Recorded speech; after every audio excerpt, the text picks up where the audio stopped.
Hello everyone! Hello viewers! For today's video, sipagsibakan girl.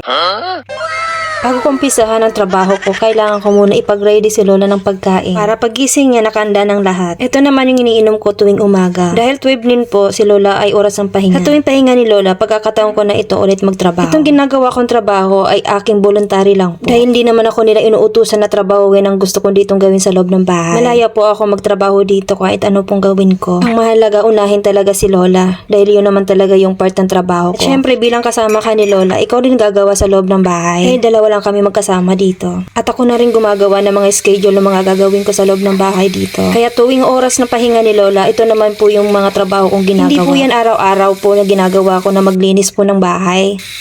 Nakadepende po yan sa sipag ko. Char!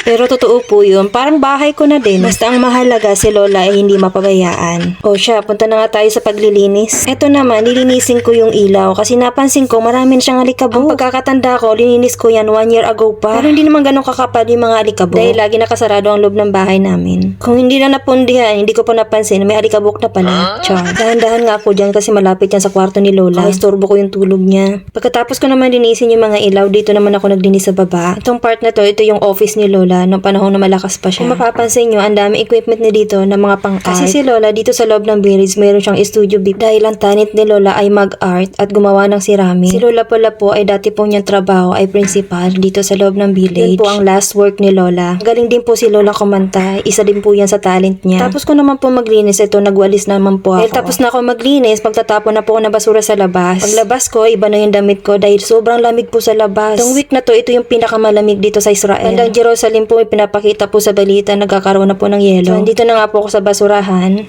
Dito sa basurahan ito, malapit po yung bahay ng anak ni Lola. Ipapakita ko po sa inyo yung saan si Lola nagtatrabaho. Yun po yun. Ito naman yung pauwi na sa bahay, pabalik po sa bahay nila Lola. Papasilip ko sa inyo yung mga nakikita ko. Ayun yung mga almonds, may mga bulaklak na. At napakaganda nitong Christmas tree.